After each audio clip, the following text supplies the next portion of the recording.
اس لیے فرمایا التائب من الذنب کمن لا ذنب لہ، گناہوں سے توبہ کرنے والا ایسے ہوتا ہے جیسے اس نے گناہ کیا ہی نہیں کبھی۔ آج کے زمانے میں اس بات کو سمجھنا آسان ہے کہ ہم نے دیکھا کمپیوٹر کے اندر ایک اریز کمانڈ ہوتی ہے، آپ کوئی فائل بنائیں، اس پہ کام کریں، اس کو کلوز کر دیں، پھر آپ اس کو مٹانا چاہتے ہیں تو اریز کمانڈ دیں، وہ ایسے ہوگی جیسے کبھی تھی ہی نہیں۔ اور آگے دیکھیے، آج تو سیل فون بچوں کے بھی ہاتھ میں ہیں، تو اس میں ایک ڈیلیٹ کا بٹن ہوتا ہے، کوئی میسج ملا آپ کو، آپ اس کو مٹانا چاہتے ہیں تو بس ڈیلیٹ کی دبا دیں، وہ ایسے ہوگا جیسے آیا ہی نہیں تھا۔ اور یہ نہیں کہ ایک مرتبہ ڈیلیٹ کرنے کے بعد کوئی عدد ہیں کہ تم اس کی کو 1000 دفعہ دبا سکتے ہو، نہیں، کوئی لیمٹ نہیں ہے۔ صبح دبائیں، شام دبائیں، جتنی مرتبہ دبائیں، جب دبائیں گے وہ میسج اس کو ڈیلیٹ کر دے گی۔ توبہ بالکل اسی طرح کہ پروردگار عالم جانتے تھے کہ میرا بندہ کمزور ہے، اس کو شیطان بہکائے گا، نفس بھٹکائے گا، تو گناہ کر بیٹھے گا، تو اللہ تعالیٰ نے ہر بندے کو ڈیلیٹ کی دکھا دی، اس کا نام ہے توبہ۔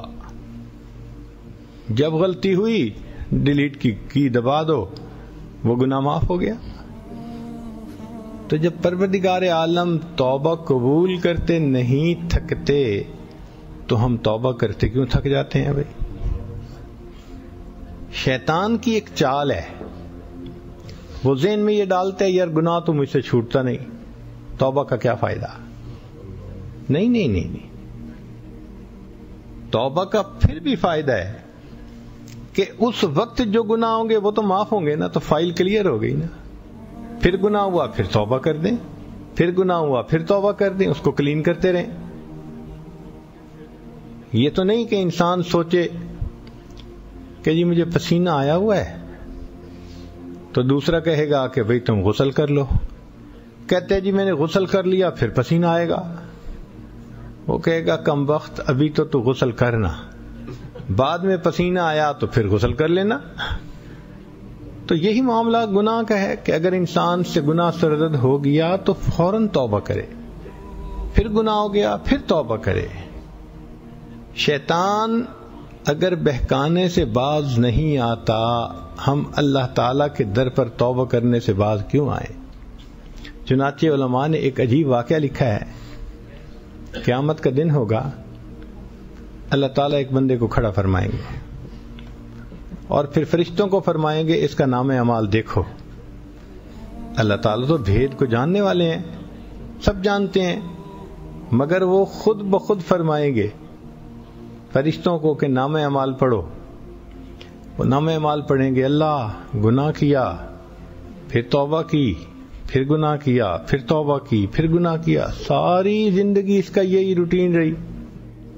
اللہ تعالیٰ فرمائیں گے اچھا اس کا معنی یہ ہوا کہ میرا یہ بندہ شیطان کے دھوکے میں آ کے گر پڑتا تھا، مگر گر کے پڑا نہیں رہتا تھا، یہ پھر اٹھ کے کھڑا ہو جاتا تھا کہ میں نے اللہ کی فرما برداری کرنی ہے، شیطان پھر گرا دیتا تھا، یہ پھر کھڑا ہو جاتا تھا، شیطان پھر گراتا تھا، یہ کھڑا ہو جاتا تھا، ساری زندگی شیطان گراتا رہا، یہ بار بار جو اٹھ کے کھڑا ہوتا رہا، اس کی نیت میری فرما برداری کرنے کی تھی، میں نے اس کے سب گناہوں کو معاف کر دیا۔ ہار تو نہیں نہ مانی اس نے شیطان سے۔